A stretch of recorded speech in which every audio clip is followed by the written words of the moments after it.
हाँ तो बच्चों, आज हम लोग पढ़ेंगे कक्षा 9वीं हिंदी, है ना।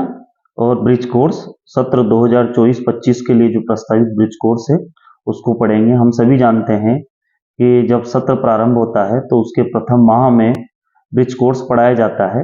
हिंदी, अंग्रेजी और गणित 3 विषयों के लिए ब्रिज कोर्स होता है, ताकि बच्चे जो भी कमजोर बच्चे हों या जिनकी जो विषय वस्तु कमजोर हो, तो वह मूल पुस्तक तक आसानी से बच्चे पहुंच जाएं और उनकी जो भी छोटी मोटी कमजोरी है, कमियां हैं, उनको दूर किया जा सके। और इसीलिए ब्रिज कोर्स का आयोजन होता है। तो आज हम लोग चलेंगे हमारे पाठ 4 पर। इससे पहले मैंने पाठ 1, 2 और 3 पाठ की वीडियो आप लोगों तक पहुंचा दी है। अब हम पाठ 4 को पढ़ेंगे, है ना। और पाठ 4 जो है वो है एक डायरी है। तो चलते हम लोग पाठ 4 की ओर। तो हम पहुंचे हैं पाठ 4 पर, और पाठ 4 का नाम है एक दिन बुझ का। ये एक डायरी है, और जिस तरह से हम लोग अपनी दैनिक दिनचर्या को एक डायरी में लिखते हैं, वैसे ही यहाँ पर लेखक ने किया है। लेखक जो है भुज की यात्रा पर है। भुज हम सभी जानते हैं कि गुजरात में पड़ता है। तो ये गुजरात के भुज का जो उनका जो भी अनुभव है लेखक का, वो उन्होंने अपनी डायरी में लिखा है। तो थोड़ा सा हम पढ़ते हैं। 7/3/2018। वाह, रेलगाड़ी की यात्रा आखिरकार बहुत सारी गड़बड़ियों के बाद मैं बैठ ही गया। मैं अपने साथियों के साथ, मैं खुद को ही तसल्ली दे रहा हूं कि बैठ गया तो पहुंच ही जाऊंगा। और इसके बाद 22 घंटे में भुज गुजरात, अब पल के भारी है मेरी डायरी, शुभ रात्रि। और ये 7 तारीख का जो भी उसने लेखन लिखा है, उसके बाद उन्होंने रात में शुभ रात्रि बोला और लेखन को बंद किया। इसके बाद 8 तारीख का लेखा जोखा है, और 8 तारीख को लिखते हैं लेखक, 8/3/2018 अर्थात 8 मार्च 2018। आज के दिन 24 घंटे में मानो हमने 48 घंटे जिए हैं। जिस आयोजन के लिए यहाँ आए थे उसकी तैयारी करने में अल सुबह का मतलब होता है प्रातःकाल से हम सारे लग गए थे। आयोजन के अंतर्गत सीमा सुरक्षा बल के जवानों के साथ रन फॉर यूनिटी मैराथन दौड़ करना था। वह दौड़ 3 किलोमीटर लंबी थी। इसका उद्देश्य समाज और सेना के बीच सामंजस्य स्थापित करना था, जिसका सबने मिलकर प्रण भी लिया। या वहां प्रत्येक हिंदुस्तानी के रग रग में जोश और जज्बा झलक रहा था। वाह, क्या अद्भुत अनुभव हुआ मुझे। ये यहाँ पर विस्मयादिबोधक चिन्ह है। हम चिन्हों का भी ज्ञान करेंगे इस पाठ में, विराम चिन्हों का। जवानों का यह अनुशासित जीवन जो उनकी दिनचर्या की हर गतिविधि में झलकता है, मेरे लिए एक अलग ही अनुभव रहा। अद्भुत, मैं अपने कलम से बयां नहीं कर सकता। वो सफेद नमक की भरी चादर, रेगिस्तान के मनोरम दृश्य, सीमावर्ती इलाका है। तो पाकिस्तान और भारत की जो सीमा है वहां पर रेगिस्तान है गुजरात में। तो उनका कोई जवाब नहीं। दूर दूर तक धूसर धूसर और धूल से भरे हुए जाड़ झंकार अर्थात कंटीले रास्ते, नागफनी के पौधे। तो जीवन बहुत कठिन पर मधुर है यहाँ। एक शहर के निवासी को चूल्हे की रोटियां मिले और घड़ा भर कर लस्सी, और क्या चाहिए। डायरी, थका हुआ हूं, अब बातें नहीं कर सकता, कल तक के लिए विदा। और इस तरह से ये डायरी 2 दिन का जो विवरण है लेखक ने लिखा। और हम चलते कार्यपत्र की ओर। तो कार्यपत्रक में है पहला श्रुतलेख। श्रुतलेख के शिक्षक द्वारा बोले गए शब्दों को लिखिए। ठीक है। तो शिक्षक द्वारा बोले गए शब्दों का आपको सभी को पता है कि ये पहला कार्यपत्रक में हमेशा छुड़वाता हूं, क्योंकि आपके विद्यालय में शिक्षक जो भी शब्द बोले वो आपको लिखना है। अब आपके शिक्षक जिस तरह बोलते हैं उसी उन्हीं शब्दों को लिखना है, और बिल्कुल सुस्पष्ट और व्यवस्थित और सही सही लिखना है। यदि आपने कोई भी त्रुटि की है तो फिर आपके शिक्षक उसमें आपको आपकी त्रुटि को सुधरवाएं। ठीक है। इसी कार्यपत्र के का दूसरा भाग है, दिए गए विराम चिन्हों का प्रयोग कर वाक्य लिखिए। तो हमको देखना है।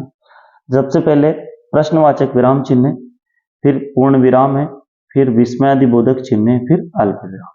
तो प्रश्नवाचक का वाक्य है, आप कहाँ जा रहे हो, या फिर आपका नाम क्या है ना। भारत में कितने राज्य हैं, इस तरह के प्रश्न जो हैं जिनके पीछे प्रश्नवाचक चिन्ह लगता है। पूर्ण विराम साधारण वाक्य, भारत मेरा देश है ना, मेरा नाम राजेश है ना, इस तरह के जो भी वाक्य हैं पूर्ण विराम यहाँ लगता है।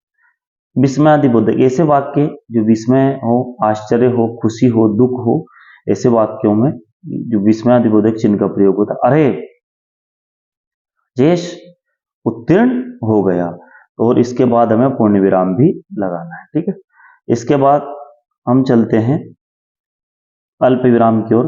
केशव, नवीन, राजू और सुरेश खो खो खेल रहे हैं। क्या? तो फिर केशव, नवीन, राजू और सुरेश खो खो खेल रहे हैं। तो इस तरह के जो वाक्य हैं इनमें अल्प विराम का प्रयोग हो रहा है। तो इस तरह से हमने चिन्ह देखे। यहाँ पर चिन्ह ऐसे लिखा हुआ था, तो मुझे थोड़ा अटपटा लगा, तो मैंने यहाँ पर थोड़ा, मुझे लगा आपके लिए कठिन शब्द है ये, तो मैंने चिन्ह यहाँ पर ऐसा लिखा है। सरल तरीके से आप इस तरह से चिन्ह को लिखेंगे तो आपका चिन्ह सही होगा वर्तनी की दृष्टि से। अब हम चलते हैं कार्यपत्रक 2 की ओर। अब हम पहुंचे हैं कार्यपत्रक 2। इसमें लिखा, दिए गए कथनों में किसने कहा, क्यों कहा, किससे कहा और कब कहा। ठीक है, अब देखते हैं सबसे पहले, है ना, यह अनुशासित जीवन जो दिनचर्या की हर गतिविधि में झलकता है। ये किसने ये क्यों कहा, अब देखते हैं क्यों कहा। क्योंकि भारतीय सुरक्षा बल के जवान सीमाओं की रक्षा में दिन रात लगे रहते हैं, इसलिए लेखक ने ऐसा कहा। किसने, किससे कहा, यह कथन लेखक ने स्वयं कहा और स्वयं से कहा। लेखक ने किससे कहा, स्वयं से कहा, है ना, स्वयं से कहा या स्वयं कहा। तो लेखक ने किससे कहा, स्वयं से कहा। ये ध्यान रखेंगे यहाँ पर लोग, तो ये लेखक ने स्वयं से कहा है। ठीक है, इसके बाद है, चूल्हे की रोटियां मिले और घड़ा भर लस्सी और क्या चाहिए। क्यों कहा, क्योंकि सैनिकों के कारण ही शहरवासियों का जीवन इतना आरामदायक हो सका है, इसीलिए लेखक ने ऐसा कहा। किसने कहा, ये लेखक ने स्वयं कहा। ठीक है, इसके बाद डायरी, थका हुआ हूं, अब बातें नहीं कर सकता, शुभ रात्रि। क्यों कहा, तो लेखक रेलगाड़ी यात्रा और अपने लगातार बात करने के कारण बहुत थक गया है, इसलिए उसने ऐसा कहा। कब कहा, तो लेखक ने यात्रा के अंतिम चरणों में ऐसा कहा। अब चलते हैं कार्यपत्रक 3 की ओर। तो कार्यपत्रक 3 में है, दिए गए चित्रों के आधार पर अपने शब्दों में अनुच्छेद लिखना। अनुच्छेद को हम अंग्रेजी में पैराग्राफ भी बोलते हैं। तो ये मैंने एक पैराग्राफ, एक अनुच्छेद तैयार किया है। तो ये चित्र है, चित्र को देख करके हमें इस पर 4-5 पंक्तियों में कुछ लिखना है। देखते हैं, वृक्ष धरती की हरियाली एवं शोभा बढ़ाने के लिए बहुत आवश्यक है। वृक्षों में ही संपूर्ण जीवधारियों के प्राण बसे होते हैं। तो ये बिल्कुल छोटा सा आसान भाषा में अनुच्छेद है। इसके बाद यहाँ पर अनुच्छेद है, ये हाथ में पृथ्वी ले रखी है, पृथ्वी का एक सिंबल है ये, है ना। देखते हैं, संसार में ऐसा कोई कार्य नहीं है जो व्यक्ति न कर सके। किसी भी कार्य को करने के लिए मन में आत्मविश्वास, दृढ़ निश्चय एवं कार्य के प्रति सत्यनिष्ठा होनी चाहिए। तो इस तरह से हमारा यह कार्यपत्रक 3 भी पूरा हुआ। इसके साथ ही हम देखेंगे कार्यपत्रक 4।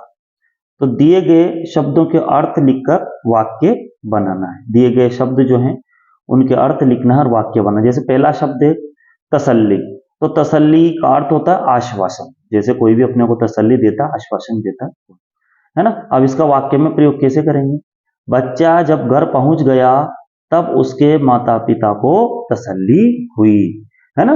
बच्चा जब घर पहुंच गया तब उसके माता पिता को तसल्ली हुई। इसके बाद अगला हमारा दूसरा शब्द है अल सुबह। अल सुबह का मतलब था प्रातःकाल का समय, है ना। मैं प्रतिदिन अल सुबह उठ जाता हूं। ठीक है, इसके बाद है फिर सामंजस्य, एक रास्ता, परिवार में सामंजस्य होना चाहिए। इसके बाद फिर है अनुशासित, नियम का पालन। ठीक है, नियम का पालन। अनुशासित जीवन के परिणाम सदा अच्छे होते हैं। इसके बाद है फिर मनोरम, है ना। तो मनोरम का मतलब सुंदर, तो इसको वाक्य में लिखेंगे, कितना मनोरम दृश्य है, कितना मनोरम दृश्य है। इसके बाद धूसर, धूसर का मतलब तो मटमैला ना, धूल से भरा हुआ है ना।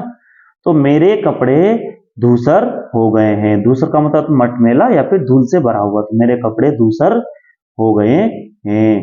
इसके बाद फिर झाड़ झंकार, झाड़ झंकार का मतलब होता है कांटेदार झाड़ियां। मेरे खेत में बहुत झाड़ झंकार है। इसके बाद हम चलते हैं कार्यपत्रक 5 की ओर, ठीक है। अब यह भी आप चाहें तो अपने अनुसार लिख सकते हैं, जैसे रेलगाड़ी, बस, बैलगाड़ी, साइकिल या मोटरसाइकिल में से जिस पर आपने यात्रा की हो उस यात्रा का विवरण अपने शब्दों में लिखिए, ठीक है। तो आपने जिस भी साधन से यात्रा की हो, 5 साधन है, रेलगाड़ी, बस, बैलगाड़ी, साइकिल और मोटरसाइकिल, ठीक है। तो मैंने आपकी सुविधा के लिए यहाँ पर बस का विवरण लिखा है, आप चाहें तो इसको भी याद कर सकते हैं, या फिर आपने अपने अनुसार जहां भी यात्रा की हो उसका विवरण आप लिख सकते हैं, ठीक है। तो एक बार मैं बस से अपने मामा जी के गांव सुमेरपुर जा रहा था।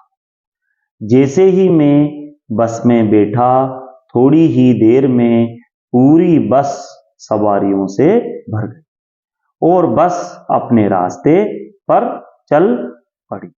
अगले स्टेशन पर गाड़ी में एक बूढ़े बाबा चढ़े, है ना। अगले स्टेशन पर एक बूढ़े बाबा चढ़े जो ठीक से खड़े भी नहीं हो पा रहे थे, ठीक है।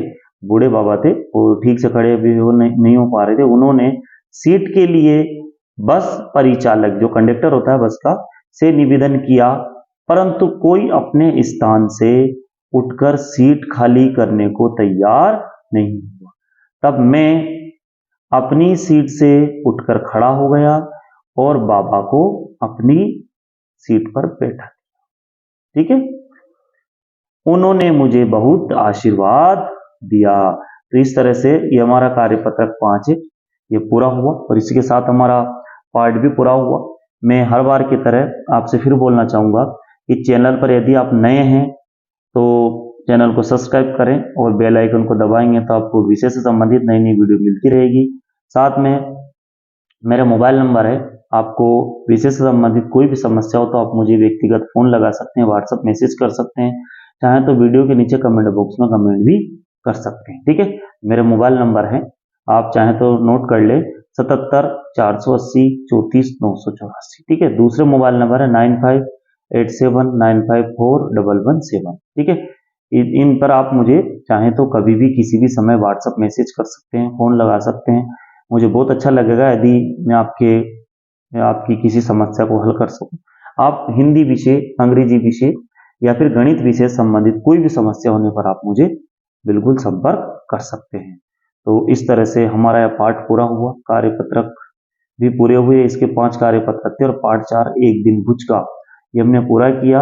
अब हम चलते हैं अगली वीडियो की ओर और पार्ट 5 पर चलेंगे, ठीक है। इसको देखने के लिए सभी का बहुत बहुत धन्यवाद।